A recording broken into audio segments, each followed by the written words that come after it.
مع الله في لألآت النجوم وحبك الغيوم وضوء القمر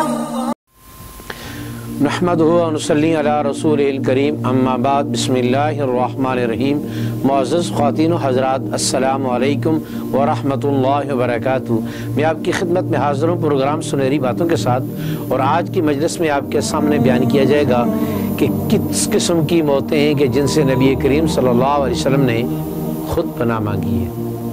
حضرت عبداللہ بن عمر بن عاص رضی اللہ تعالیٰ عنہ کی روایت ہے کہ نبی کریم صلی اللہ علیہ وسلم نے 7 قسم کی موتوں سے پناہ مانگی ہے، اور یہ روایت مجموع الزوائد کی ہے کہ نبی علیہ السلام نے 7 قسم کی موتوں سے اللہ سے پناہ مانگی ہے کہ اللہ اس 7 طرح کی موت سے میری امت کی حفاظت فرما۔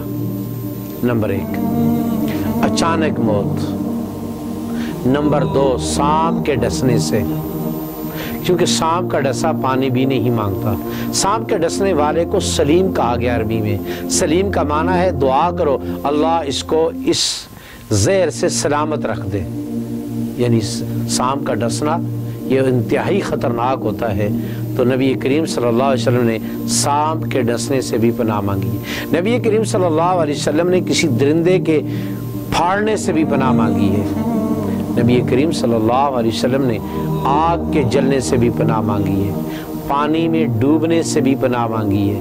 نبی کریم صلی اللہ علیہ وسلم نے کسی جگہ سے گر کر مرنے سے بھی پناہ مانگی ہے، اور نبی علیہ السلام نے کوئی چیز آدمی پر گر جائے اور اس کے نتیجے میں موت واقع ہو جائے اس سے بھی پناہ مانگی ہے، اور نبی کریم صلی اللہ علیہ وسلم نے اس موت سے بھی پناہ مانگی ہے کہ حالت جنگ میں انسان کافروں کے مقابلے میں لڑ رہا ہو اور کافروں سے پیٹھ پھیر کر بھاگ جائے اور اس بھاگنے کے دوران آدمی کی موت آ جائے، تو اس موت سے بھی نبی کریم صلی اللہ علیہ وسلم نے پناہ مانگی ہے۔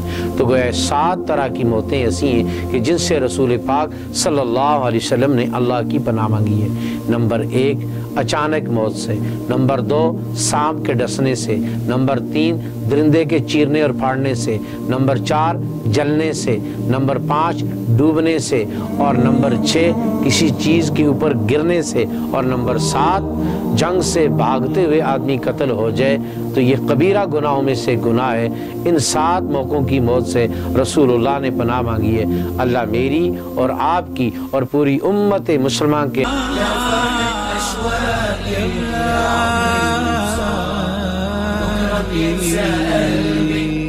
أيام الصعب